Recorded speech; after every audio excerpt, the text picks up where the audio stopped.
J'ai une question, pourquoi tu portes encore ton gilet jaune? Ne penses-tu pas qu'il faut l'abandonner?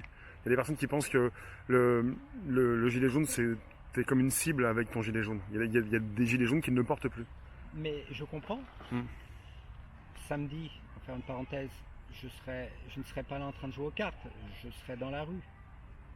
Sans gilet jaune. Je n'aurais probablement, peut-être que je l'aurais, je ne sais pas, probablement pas mon gilet. Parce que Oui, toi, c'est plus qu'un gilet jaune, c'est aussi ta casquette, ton t-shirt. Ce sont les couleurs je me aussi. promène, je fais les courses, je m'arrange toujours pour avoir un petit quelque jaune. Là, t'es en jaune, t'as pas le gilet, mais t'aimes bien la couleur jaune. Ouais, j'aime bien, mais c'est agréable, au moins on reconnaît la personne de loin, quoi. Mm. Et maintenant, oui, je comprends les gens. Avant d'être gilet jaune, les amis, nous sommes tous des citoyens. Il faut même pas dire qu'est-ce que ça veut dire gilet jaune. Tu es gilet jaune? Non. Tu es un être humain? Oui. Tu es en colère? Oui. Sortons tous ensemble. Peu importe qui tu es, les amis. Peu importe qui vous êtes. Il y a une question, qu'est-ce que tu penses du grand reset à venir? Ah, Je sais pas janvier si t'as déjà- 2021? Je sais pas quelle Oui, date oui. c'est, mais Oui, pour oui. ceux qui en parlent. C'est remise à zéro, la dette financière.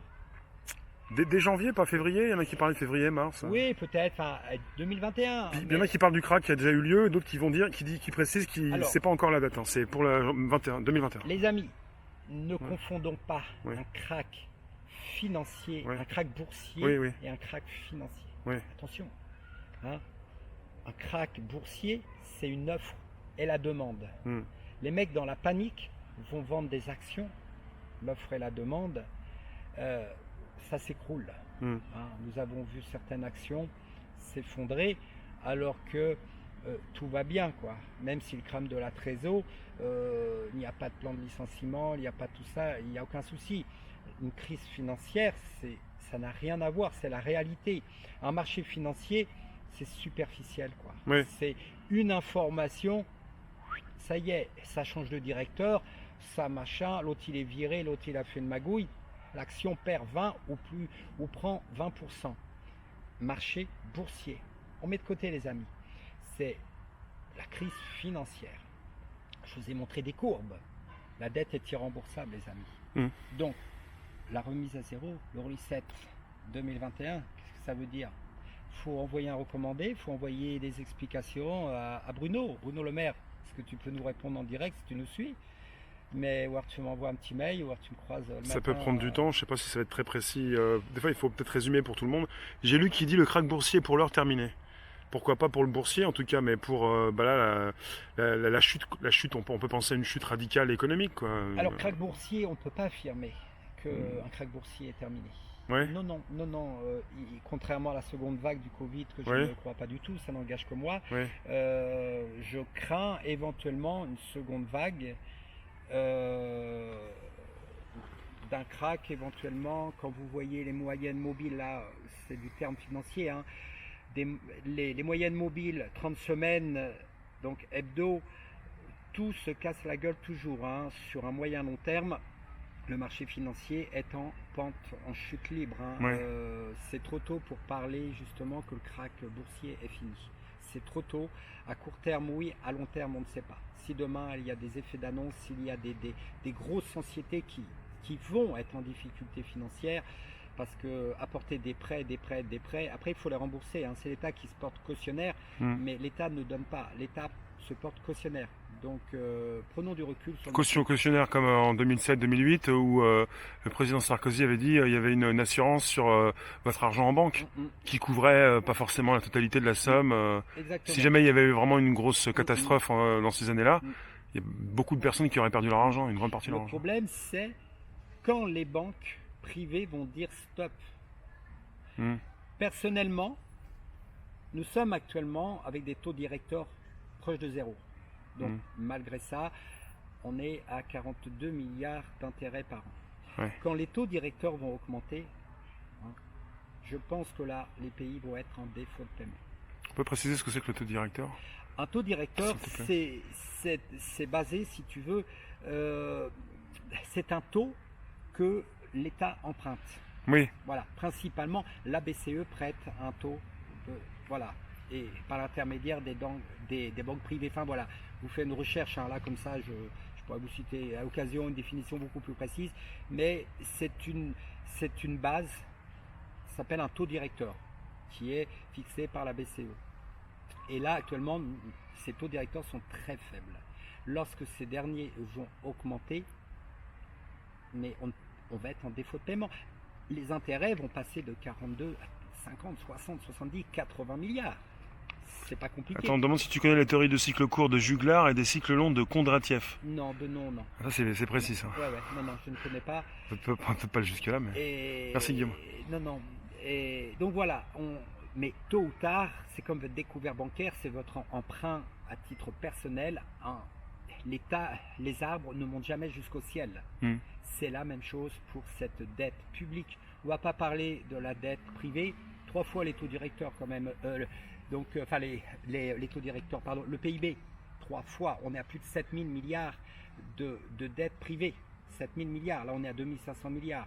Alors je ne vous dis pas, avec cette crise du Covid, les sociétés se sont endettées encore plus, les particuliers, les machins, enfin c'est juste catastrophique. On dit qu'on est déjà en défaut de paiement depuis novembre 2019. Alors certaines banques, mais c'est possible, possible, là je n'ai pas l'info. Mais c'est vrai que dans ce type d'infos, il y a beaucoup de choses diverses et variées, donc on peut s'inquiéter, on peut se rassurer, et puis c'est souvent du jusqu'ici tout va bien, et puis voilà, tu nous dis janvier 2021, après les fêtes de fin d'année, quoi. Après, qu'est-ce qu'il va se passer? Mais ça va pas être un grand gouffre, on va tous tomber, ça peut, c'est la pente raide où on glisse. On ne sait pas. Un crack d'un pays peut arriver du jour au lendemain. Ouais. Attention les amis, la première banque qui va faire faillite, parce que tôt ou tard ça va arriver, peut-être la Deutsche Bank, j'ai cru comprendre qu'elle était en défaut de paiement, la Deutsche Bank. Oui. Après, derrière cette dernière, il y a des ramifications. Il y a des filiales, sous-filiales, y compris des banques françaises. Attention les amis, la première banque qui va se déclarer en défaut de paiement officiellement, attention au derrière, c'est là. Après, ça donne un grand signe pour la suite des choses. C'est moral, l'effet domino. L'effet domino. Effet domino. Après, ça risque de pour ça, tu dis officiellement. Officiellement, parce qu'aujourd'hui, il y a des banques qui sont vraiment dans le caca, quoi. Il y a beaucoup d'exercices comptables. On maquille. Et on maquille exactement. Voilà. Il y a des résultats négatifs, il y a tout ça. Donc tout est politique, de toute façon, même dans les entreprises, tout est politique. Sûr. On ne peut pas forcément dire les choses. Sinon, il y a un impact sur le moral des troupes, sur le moral de la bourse ou des. Est-ce que cette fois-ci, le gouvernement refera un cadeau comme en 2008, réinjectera de l'argent, fera un cadeau empoisonné? Tu veux récupérer de l'argent des Français pour le donner aux banques? Écoute, pourquoi on peut s'attendre à tout? Les Français ont plus de 100 milliards. De côté, ont plus de 100 milliards de côté, dû au confinement. Alors, le ministre de l'économie a dit il faut quand même consommer, tout va bien. Bon, donc il y a de l'argent à récupérer. Quand tu parles de Français à plus de 100 milliards, mais... C'est pas moi qui dis ça. C'est effectivement, oui, tu interprètes ça, en fait, tu fais... Je te répète ce qui a été dit dans les médias dits traditionnels avec des gens qui ont mis de l'argent de côté. Qui est-ce que c'est le salarié lambda ou c'est le milliardaire qui a su fructifier, qui a su s'enrichir de certaines choses? Parce que de dire le peuple français ou le citoyen détient tant de centaines de milliards, qui détient ça? On sait très bien que le fossé se creuse. On sait très bien, à ce jour en France, il y a plus de 9,4 millions de personnes sous le seuil. Oui, ce ne sont pas ces personnes qui détiennent les 100 milliards, ça c'est sûr. C'est une catégorie de Français. Voilà. Pas forcément les milliardaires, mais voilà, c'est quand tu fais 10, 15, 20 millions, tu as une somme assez importante. Ça ne veut pas dire que ce sont les personnes les plus pauvres, en toute façon, c'est sûr. Parce que c'est bien beau de détenir de l'argent, mais qui détient ces fruits? Ceux qui achètent sur les champs des Louis Vuitton, du Chanel et des machins, ou le citoyen qui ne peut même pas acheter sa voiture et qui va bosser. T'as bien raison, Sébastien, parce que ça pose problème, cet argent. Tu te dis, mais c'est pas possible. J'ai plus d'argent. Il y en a beaucoup qui viennent manifester qui n'ont plus d'argent au début du mois et peuvent pas avoir mis de l'argent de côté. Voilà. Donc il y a bien encore une manipulation d'État, une manipulation politique qui, par l'intermédiaire de ces médias, nous balance des informations. Alors on ne peut pas dire qu'elles sont fausses. Oui, les Français détiennent ça, l'information est fausse, mais il faut la décortiquer. Il faut la décortiquer, cette information. Qui détient? Il faut rentrer, il faut ouvrir la boîte du camembert pour voir qui détient ce gros morceau. Et oui, c'est important les amis. Ouais. Parce que le salarié Mais aujourd'hui, c'est important aussi, excuse-moi, mais c'est important aussi parce que si jamais ce gros morceau, peut-être la classe moyenne, peut-être la classe supérieure, s'il disparaît, c'est encore beaucoup plus de Français qui vont se paupériser, quoi, qui vont tomber en dessous ça le seuil de doit pauvreté. augmenter. Comme je disais, 9,4 millions de citoyens sous le seuil de pauvreté.